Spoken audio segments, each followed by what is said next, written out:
2022, año de la Revolución Cultural para la Despatriarcalización, por una vida libre de violencia contra las mujeres. Hola chicos, ¿cómo están? Yo soy la maestra Milka Soledad Bejarano, del área de Ciencias Sociales. El día de hoy estaremos con los estudiantes de segundo de secundaria.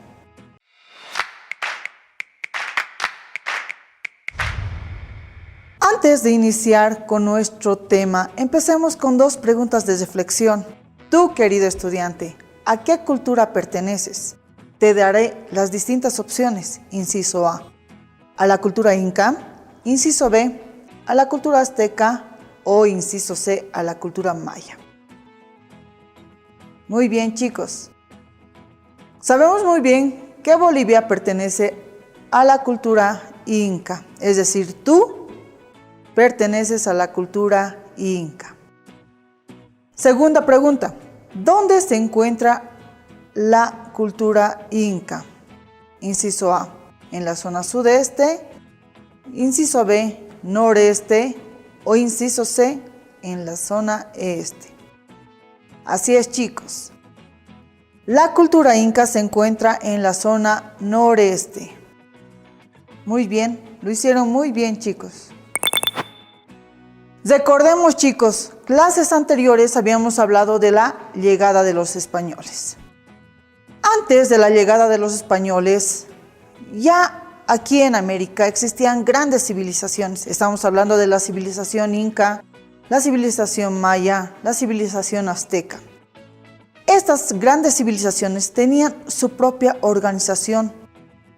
Se han desarrollado en una especie de pirámide. Hablando de la cultura de los incas, en la pirámide, en la cúspide, podemos encontrar el Sapa Inca, quien era y tomaba todas las decisiones. La jerarquía del mando del Tahuantinsuyo era muy rígida y verticalista, pero para abordar un poquito más de la organización social de los incas, en la cúspide, como ya dijimos, como podemos ver en la imagen, tenemos al Sapa Inca, seguidamente a la nobleza, luego al curaca, al Hatun Runa, al Llanas Yajlas, a los Yanaconas y por último, a los Piñas. De esa manera fue la organización social de los incas. Algo muy interesante, ¿sabías que el Sapa Inca gozaba de todas las comunidades imaginables? Y su figura era muy respetada y venerada por todos. Uno de sus privilegios fue el que podía elegir no una sola mujer, sino muchas mujeres. Hoy en día, chicos, ¿ustedes creen que hay una persona que pueda elegir y estar con muchas mujeres? No, ¿verdad, chicos? Hoy en la actualidad ya no es así. Ahora empecemos a hablar de la cultura o civilización de los mayas. De igual forma, fue diferenciada con una pirámide. En la cúspide de la pirámide estaba a la cabeza el Alachuaning, que era una especie de rey, emperador, monarca, príncipe y gran señor. De igual forma, los mayas tenían su propia organización social. En la cúspide estaba el Alanchihuaning, o el gobernante. Seguidamente estaban la nobleza, luego los artesanos y campesinos y por último los esclavos mayas. La última civilización de la cual tenemos que hablar es la de los aztecas. La cultura azteca, de igual forma, tenía alguien a la cabeza y ese alguien pues era el soberano o el Huey Tlatoani, que era un gran orador y era el jefe de los hombres. De igual forma, los aztecas tenían una pirámide social en la cual daremos a conocer en este momento, como pueden ver en la imagen. En la cúspide está Tlatoani, los jefes administrativos y sacerdotes, la nobleza, los jefes militares, los Pocteca, el pueblo campesinos y artesanos. Por último estaban los siervos y esclavos. De esa manera han existido estas grandes civilizaciones. Pero ya cuando llegaron los españoles, el 12 de octubre de 1492, pues fue algo muy lamentable, ya que todas estas organizaciones que tenían ya estas civilizaciones, los españoles no los tomaron en cuenta y ellos crearon su propia organización social. Ahora hablaremos de cómo estaba estructurado su organización social de los españoles. En la pirámide estaban, como podemos ver en la imagen, los blancos, los aztecas, los indígenas y por último los afros.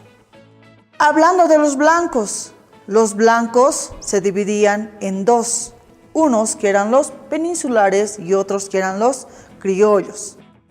Los peninsulares pues eran españoles nacidos en España, pero que ellos tenían grandes privilegios y restrictos, lo cual también ocupaban grandes cargos jerárquicos, grandes cargos de gobierno.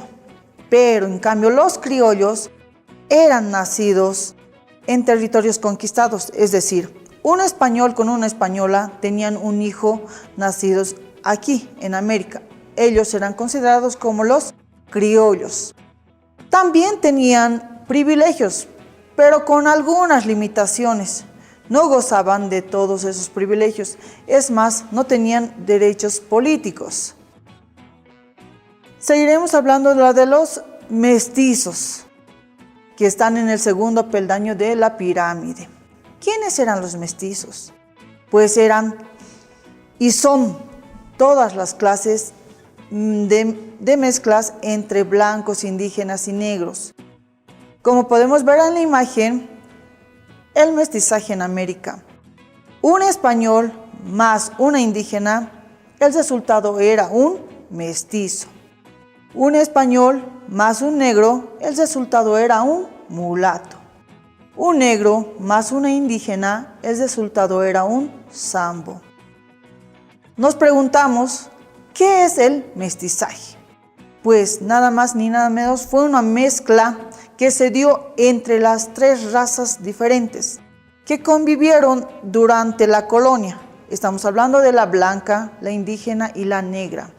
Aunque existían leyes que prohibían las mezclas raciales, pero se han dado estas mezclas y ha habido el mestizaje.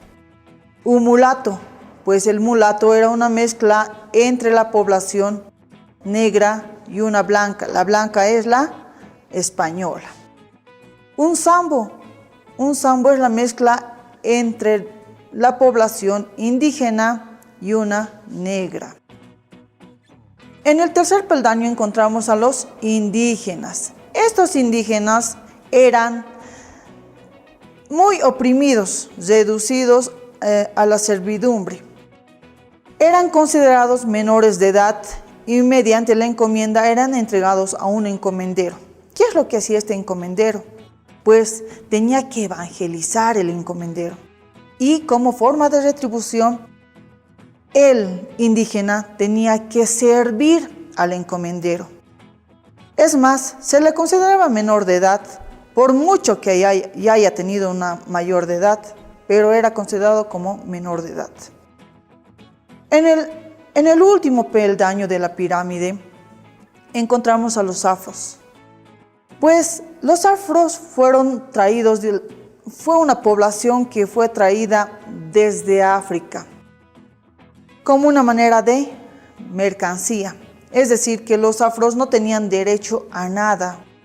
Eran como comprar cualquier objeto de cualquier lugar y llevarlos y someterlos a lo que ellos quisieran. Eran entregados ¿a quiénes? A los españoles y podían ser vendidos como mercancía. A América llegaron los afros y los llevaron a Potosí. ¿Para qué? Para que puedan trabajar en las minas. Pero lastimosamente, los afros no lograron soportar el clima, ya que ellos venían de un lugar cálido. Y fue así que decidieron llevárselo a los yungas. Los yungas, muy bien, sabemos que se encuentran en el departamento de La Paz. Y de igual forma, no los llevaron a pasear ni de viaje, los llevaron a que puedan trabajar. ¿En qué? En la cosecha. Ellos llegaban a cosechar café y la coca. Muy bien, chicos, espero que haya sido muy interesante el tema para cada uno de ustedes. Empecemos con la valoración. En la imagen que vemos, lleva las jerarquías sociales en la colonia al dibujo correspondiente. Ya hablamos cómo fue la pirámide, entonces realiza esta actividad en tu cuaderno. A forma de producción, desarrolla en tu cuaderno: en nuestra nación se reconoce la diversidad de culturas. Es muy importante reflexionar acerca de nuestras costumbres y culturas y también del cómo definimos nuestra identidad cultural. Para profundizar más tus conocimientos, te invito a que puedas revisar el texto del Ministerio de Educación. Conmigo será hasta otra ocasión, chicos. Adiós. 2022, año de la revolución cultural para la despatriarcalización, por una vida libre de violencia contra las mujeres.